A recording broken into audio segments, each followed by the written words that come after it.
आपके पास जो मन अथवा मस्तिष्क है, आपको उसे उपयोग करना सीखना चाहिए। आपके मस्तिष्क के दो पहलू हैं, चेतन अथवा तर्क करने वाला स्तर और दूसरा अवचेतन अथवा तर्कहीन स्तर।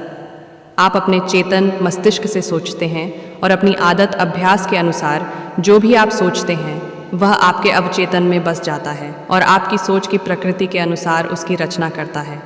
आपकी भावनाओं और रचनात्मक मस्तिष्क का स्थान आपका अवचेतन मस्तिष्क है। यदि आप अच्छा सोचेंगे तब अच्छा होगा और बुरा सोचेंगे तो बुरा। आपका मस्तिष्क इसी प्रकार कार्य करता है। याद रखने योग्य यह एकमात्र मुख्य बिंदु है अवचेतन। एक बार आपका विचार स्वीकार कर लेता है तो यह उसे कार्यान्वित करना शुरू कर देता है। यह एक बहुत दिलचस्प और गूढ़ सत्य है कि अवचेतन मस्तिष्क के नियम अच्छे और बुरे पर एक ही तरह से कार्य करते हैं। यह नियम जब नकारात्मक ढंग से प्रयोग में लाया जाता है तब यह पराजय, हताशा और दुख का कारण बनता है, लेकिन जब आपके सोचने की प्रकृति सामंजस्यपूर्ण और रचनात्मक होती है तब आप एक उत्तम स्वास्थ्य, सफलता और समृद्धि का अनुभव करते हैं। सही दिशा में सोचने और अनुभव करने के लिए मानसिक शांति और स्वस्थ शरीर का होना बहुत ज़रूरी है। जिस चीज़ की आप मानसिक रूप से चाहत और सोच रखेंगे, आपका अवचेतन मन उसे स्वीकार कर आपके अनुभव को साकार करता है। ज़रूरी बात केवल यह है कि आपको अपने अवचेतन मस्तिष्क को अपना विचार स्वीकार कराना होगा। तब आपके अवचेतन मन का नियम स्वास्थ्य, शांति और जिस पद की कामना कर रहे हैं उसे फलीभूत करेगा। आपके आदेश को आपका अवचेतन उसी रूप में लाएगा जैसा विचार आपने उस पर गढ़ा है। आपके मन का नियम है, जिस प्रकार का विचार आप अपने चेतन मन में रखते हैं उसी के अनुरूप आपका अवचेतन मन प्रतिक्रिया देगा। मनोवैज्ञानिक और मनोचिकित्सक इस तथ्य की ओर इशारा करते हैं कि अब विचार आपके अवचेतन को दिए जाते हैं तब वे मस्तिष्क की कोशिकाओं में छाप छोड़ जाते हैं। आपका अवचेतन जैसे ही किसी विचार को स्वीकारता है, तुरंत ही वह उसे कार्यान्वित करना शुरू कर देता है। यह विचारों और जीवन भर में एकत्रित किए गए ज्ञान का उपयोग अपने ध्येय को प्राप्त करने के लिए करता है। यह आपके अंदर मौजूद अनंत शक्ति, ऊर्जा और ज्ञान को आत्मसात करता है।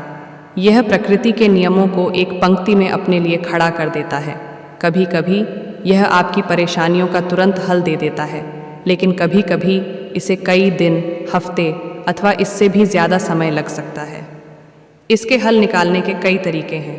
चेतन और अवचेतन स्थिति में अंतर आपको याद रखना होगा कि ये दो मस्तिष्क नहीं हैं, बल्कि एक ही मस्तिष्क की क्रियाशीलता के दो कार्यक्षेत्र हैं। आपका चेतन मस्तिष्क तर्क करने वाला है। यह मस्तिष्क की वह अवस्था है जो चयन करती है। उदाहरण के लिए, आप अपनी पुस्तकें, अपना घर और अपना जीवन साथी चुनते हैं। ये सब निर्णय आप अपने जागृत अथवा चेतन मस्तिष्क से करते हैं। दूसरी ओर, बिना किसी चेतन प्रयास के आपका दिल स्वतः कार्य करता रहता है। पाचन, प्रवाह और श्वसन प्रक्रिया आपके अवचेतन मस्तिष्क द्वारा चलती रहती है, जिन पर आपके चेतन मन का कोई नियंत्रण नहीं होता। आपका अवचेतन मस्तिष्क वही स्वीकार करता है जो इसको कहा गया हो अथवा जिस पर आप अपनी समझ के अनुसार विश्वास करते हैं। यह आपके वेतन मस्तिष्क की तरह कारण नहीं ढूंढता और आपसे कोई विवाद अथवा बहस ही करता। आपका अवचेतन मस्तिष्क भूमि की तरह है जो हर प्रकार के सही अथवा खराब बीज स्वीकारती है। आपके विचार सक्रिय हैं और उनकी तुलना बीज से की जा सकती है।